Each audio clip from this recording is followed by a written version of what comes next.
Shalom, selamat pagi sahabat terkasih. Apa kabar hari ini? Saya percaya kasih setia Tuhan yang baru setiap pagi sedang melingkupi kita. Pagi ini kita datang bukan hanya sekedar mendengar firman, tapi juga untuk menenangkan hati, menyegarkan jiwa, dan mempercayakan hari kita sepenuhnya ke dalam tangan Tuhan. Firman Tuhan yang akan kita renungkan hari ini diambil dari Yesaya 41 ayat 10. Janganlah takut, sebab aku menyertai engkau. Janganlah bimbang, sebab aku ini Allahmu. Aku akan meneguhkan, bahkan akan menolong engkau.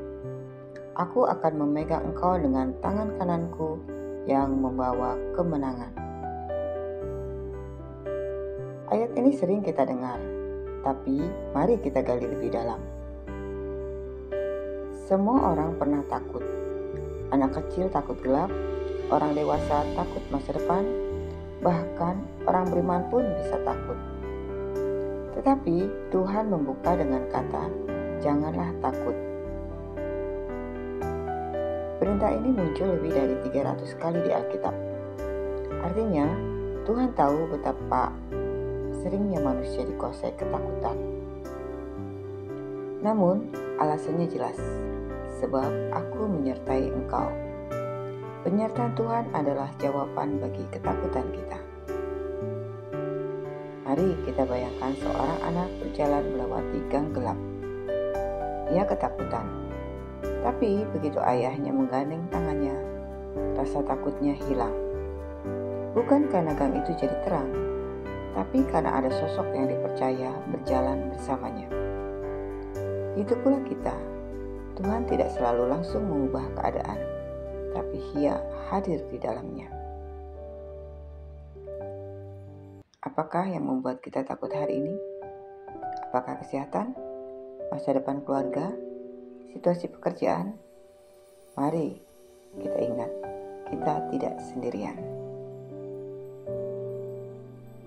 Sahabat terkasih, kalimat 2 berkata, janganlah bimbang, sebab aku ini Allahmu. Bimbang artinya tidak mantap, tidak yakin harus memilih jalan mana. Hidup penuh dengan persimpangan, dan sering kita khawatir salah langkah. Tetapi Tuhan menegaskan, aku ini Allahmu. Kata Allahmu menunjukkan hubungan yang pribadi, bukan sekedar Allah yang jauh di surga, melainkan Allah yang dekat, yang berdaulat dan yang peduli. Sahabat terkasih, jika kita memakai GPS, kadang jalannya terasa aneh. Dibawa mutar-mutar, melewati jalan kecil. Kita ingin protes, tapi kalau kita ikuti, ternyata benar-benar sampai tujuan. Demikian juga dengan Tuhan.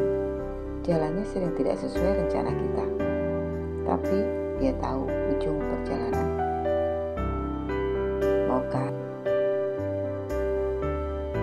Maukah kita berhenti bimbang dan menyerahkan arah hidup kita pada GPS surgawi, yaitu firman Tuhan? Sahabat terkasih, Tuhan berkata, aku akan meneguhkan, bahkan akan menolong kau. Kata meneguhkan berarti menguatkan hati yang lemah. Saat kita nyaris menyerah, Tuhan memberi kekuatan baru. Kata menolong berarti intervensi nyata. Tuhan bukan hanya menguatkan dari dalam, tapi bekerja juga dari luar. Sahabat, pernahkah kita merasa di titik terendah, lalu tiba-tiba ada pertolongan yang datang tidak terduga? Entah berupa seseorang yang menolong, kesempatan terbuka, atau bahkan kekuatan yang tiba-tiba muncul dari dalam hati. Itu bukan kebetulan. Itu cara Tuhan bekerja. Mari kita renungkan, pertolongan Tuhan selalu tepat waktu, tidak lebih cepat, tidak lebih lambat.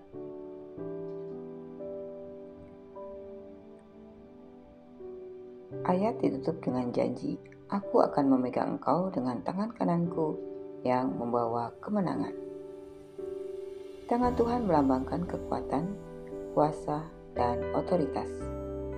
Ketika Tuhan berkata Ia memegang tangan kita, artinya Dia tidak hanya menemani, tapi juga mengarahkan dan memastikan kita berjalan ke arah yang benar.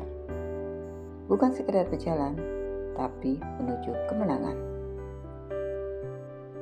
Sahabat terkasih, ada seorang pelatih lari mendampingi muridnya di garis terakhir lomba maraton. Murid itu hampir jatuh, tapi pelatih itu merangkul dan mendorongnya sampai ke garis akhir. Sang murid akhirnya menyelesaikan lomba, bukan karena kuatnya sendiri, melainkan karena ada yang meneguhkan. Begitulah Tuhan dengan kita. Mungkin hari ini kita merasa kalah, tapi selama tangan Tuhan memegang kita, ujungnya adalah kemenangan.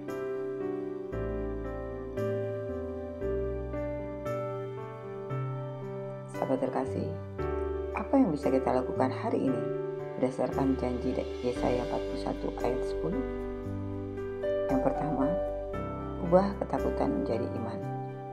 Saat rasa takut muncul, ucapkan, Tuhan menyertai aku.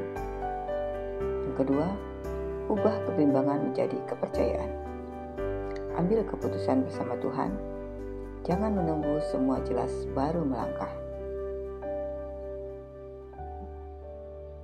Yang ketiga, percayai pertolongannya. Saat masalah datang, berdoalah sebelum panik.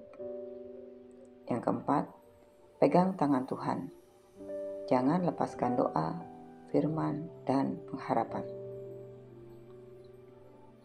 Sahabat terkasih, kemenangan bukan selalu berarti masalah hilang, tapi hati kita dikuatkan, langkah kita diteguhkan, dan tujuan kita dijaga Tuhan. Mari kita berdoa bersama. Bapa yang penuh rahmat dan anugerah, terima kasih untuk firman-Mu yang berkata, jangan takut, jangan bimbang, karena Engkau Allah kami. Kami percaya Engkau meneguhkan, menolong, dan memegang kami dengan tangan kanan-Mu. Hari ini kami mau berjalan dengan keyakinan bahwa apapun yang terjadi, kami ada dalam penyertaan-Mu. Bawalah kami kepada kemenangan-Mu di dalam Engkau. Dalam nama Tuhan Yesus Kristus, kami berdoa dan mengucap syukur. Amin. Sahabat terkasih, bila firman Tuhan ini menguatkanmu, jangan lupa untuk tekan like, komen, share, dan subscribe ya, supaya tidak ketinggalan renungan pagi berikutnya. Sampai jumpa di renungan pagi berikutnya. Selamat beraktivitas. Tuhan Yesus memberkati.